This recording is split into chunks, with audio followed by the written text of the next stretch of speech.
Hey Eagle fans, I'm Thomas Mott. Welcome into Philadelphia Eagles Now, and today we're going to answer some mailbag questions which you guys submitted on a video on Wednesday. We always do this, Friday, Saturday, depending on when you're watching these videos. We try to answer your questions to get you guys pumped and ready to go for another Eagles football-filled weekend, which hopefully results in an Eagles win against Baltimore, which we're not really expecting, but I think a lot of us are obviously hoping that they can go ahead and get a big win. So let's go and start with the first one here from Dig, who says having fans will make a difference. So as you guys know, Philadelphia, of course, has announced finally, after being one of the latter NFL teams to make this officially official, they will have stands at Lincoln Financial Field, or fans in the stands, I should say, at Lincoln Financial Field on Sunday. So remember, Pennsylvania had allowed it a couple of weeks ago, but the actual city of Philadelphia had their own rules and guidelines. They've cleared it, and so 7,500 people will be allowed in Lincoln Financial Field on Sunday, which is great. I mean, this is something that should have happened weeks and weeks and weeks ago, and I think 7,500 is still very small compared to what they can fit in every NFL stadium. You can fit 20,000 people. I mean, teams have been doing it in different sports for a couple of months now. I mean, you can fit 20,000 people inside an NFL-sized stadium. College football has been doing it. You space them out, you wear masks, and everything is good to go. There are social distancing measures, there's safety measures, there's mask policy, cashless concessions, everything they can possibly do to keep it safe. And in the end, it's up to people going to the games to decide if they want to go or not. So, what would actually make a difference? It's not going to be that much loud. I mean, it's 65,000 fans versus 75,000 fans. The noise is not going to be a big difference. But I think the energy might be a little bit more up than what it normally would be in a completely empty stadium. The players have talked about how, listen, I mean, we are excited to have fans back. We think we can feel a little bit of their energy and at least make the home game feel a little bit more like a home game instead of a home scrimmage. So, does it mean Philadelphia's going to win on Sunday against Baltimore, who is heavy favorites? I don't think this changes it at all. But I think it makes it for a better chance to build momentum as the game progresses. If the Eagles get a big turnover, a big score, the energy from the fans could feed to the players and hopefully be able to close out a big win on Sunday. Drop a like if you guys would want to go to a game this season. If you had Philadelphia Eagles season tickets or you were given tickets, would you go? If you would, drop a like down below, which I think everyone should drop a like, because if you were offered season tickets, unless you had some sort of pre-existing health conditions, you got to go. Wear a mask, be safe, and then enjoy the Eagles in person. Before we move on, if you guys want to bet on the Eagles or bet on any NFL game this week, our friends at BetUS have you guys covered with a crazy good deal, specifically for Eagle fans. Chatsports.com/EaglesBet is the place to go. Put your deposit down, use the promo code Eagles125 at checkout, get a 125% deposit bonus whenever you guys first sign up. I know the line, the spread doesn't look that great with Baltimore being 8-point favorites, but it means that Philadelphia covers, or at least is able to win the football game. You can win a lot of money here. So with the over-under set at 47.5, this is a game that you bet on to see if the Eagles can keep it close, see if the Eagles can cover, and if the Eagles somehow win and you bet correctly, man, you're winning a lot of money on this game. And listen, no one picked them to beat the Steelers last week, and yet they still were able to get it pretty darn close and almost won that football game towards the end of the fourth quarter. So again, chatsports.com/EaglesBet. Promo code is Eagles125. Get a 125% deposit bonus whenever you guys first sign up.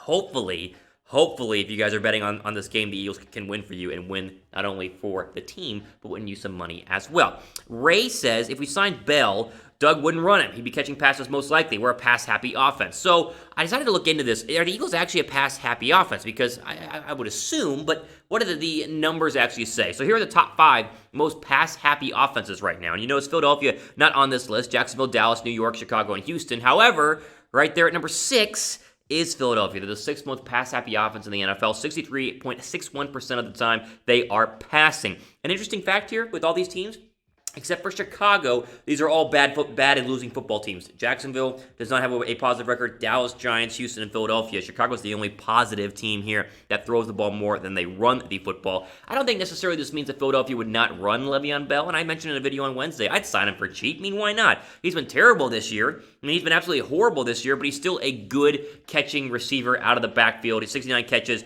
with the Jets, including last year, 500 yards and a touchdown. He averages 7.2 yards per catch. Him and Miles Sanders, again, the duo of them out of the backfield is more scary than a duo of Boston Scott and Miles Sanders, which is why, again, I would sign him for the right price. Now, I do think they need to run the ball with Miles Sanders more. The problem is Miles Sanders is not getting a lot of open holes. The offensive line, for as patchwork as they have been, they've been decent, but the holes have just not been there. And we obviously see Miles Sanders break some whenever there is a hole, but more likely than not, a lot of those draw plays, if you watch, especially on Sunday, Philadelphia is struggling to create separation into the second level to create some space for Miles Sanders. But again, the whole Le'Veon Bell thing, it doesn't seem like the Eagles are going to sign him, as there were reports a couple days ago talking about how it's like Dolphins, Bills, and Jets, and maybe or Dolphins, Bills, and Chiefs. Maybe the time you watch this video, he's already been signed, so it doesn't look like they're going to sign him, but I would have done it just to go ahead and just add another wrinkle to the offense, which needs to get better than where it is right now, currently sitting as like the 28th worst offense in the National Football League. I think the Eagles need to run the ball more. I think they do. I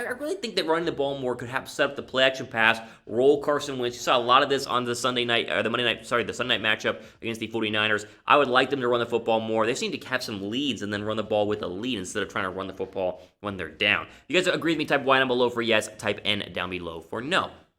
Business Coach says, has anyone noticed the receivers where we passed on in the draft that are all playing well? Higgs, Lamb, Jefferson, Claypool, and on and on. Yeah, I've noticed, and it's like the most annoying and worst thing in the entire world. There were 13 wide receivers taken in the first 2 rounds of the 2020 NFL Draft. We previewed basically all of them here on the channel, and I said, guys, all of them are ones that would make a lot of sense. The problem is that Philadelphia and Jalen Reagor, he's been hurt, so you haven't get to see what Reagor can do. But I think the main issue for me is not the first-round draft pick, what wide receivers Philadelphia passed on. It's the guys in the second round. So here are the guys taken before Jalen Reagor: Ruggs, Judy, and CeeDee Lamb. I think Philadelphia would love to have CeeDee Lamb right now. They'd love to have any one of these 3 guys over Jalen Reagor, but obviously it's not possible because they all were gone by the time they picked Jalen Reagor. The problem is the guys taken after Jalen Reagor. And again, if Reagor was healthy, maybe he's putting up big numbers. Who knows? He should be back maybe next week, the week after that. But Justin Jefferson had back-to-back 100-yard games. Ayuk's been kind of the disappointment here, but Higgins has been really good. Shenault has been explosive and in terms of also running the football with Jacksonville. And Chase Claypool, if you didn't see him, caught all 4 of his touchdown passes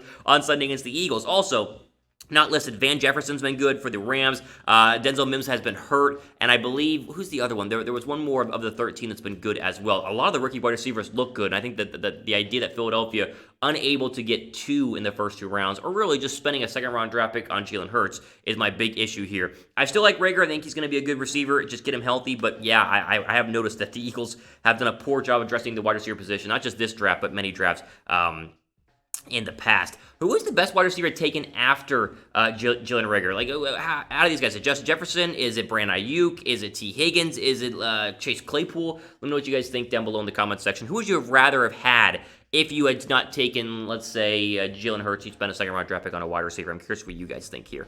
Let's see. We got time for a couple more. Do you think Alshon Jeffery, DeSean Jackson come back this week? Hopefully can help Carson Wentz in the passing game. I'm glad you asked. It looks like they're going to have a chance to play.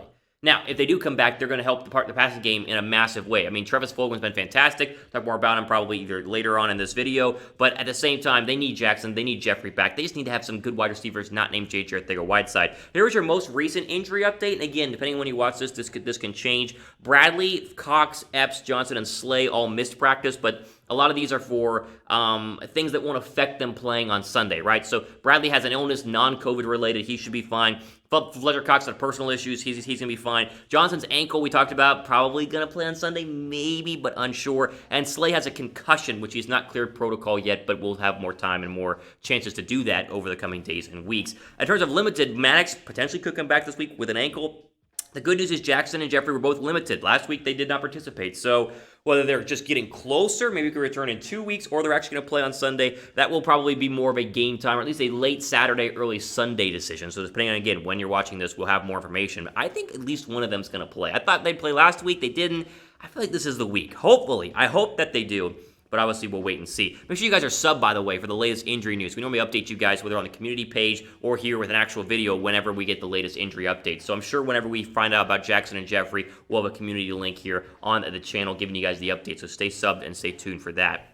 Final question here. Hunter says, what do you think Travis Fulgham's role will be in the future when the injured receivers come back from injury? It's a good follow-up question here. I think it stays the same. I think the Eagles might have found their potential breakout star at wide receiver. Now, that's not saying that Fulgham's going to become some, Odell Beckham Jr. #1 wide receiver in the NFL, but we've seen a lot of greatness the past couple of weeks. I mean, the last 2 weeks he's been good. He had the one catch on Sunday Night Football. You kind of go, okay, is he actually good? And then last week he absolutely exploded for 10 catches for 152 yards. Wentz has been raving about him, but the real key story here is you got to remember he was cut during training camp. They brought him back in the practice squad, and Jalen Hurts was one of the big guys saying, hey, I've been working with him, third, fourth team reps. He's really good. Let him play. They listened to Hurts, got him out there, and he's been able to produce. So I think regardless of what happens, even if Jackson and Jeffrey come back at full strength, Fulgham's still going to be on the football field during 3 or 4 wide receiver sets. I think your top 4 wide receivers become Jeffery, Jackson, Fulgham, and then Greg Ward, which honestly is not a bad foursome of wide receivers compared to what they've had right now. So I'm all on Fulgham. I mean, I'm a big fan. I want to see a little bit more before I declare him the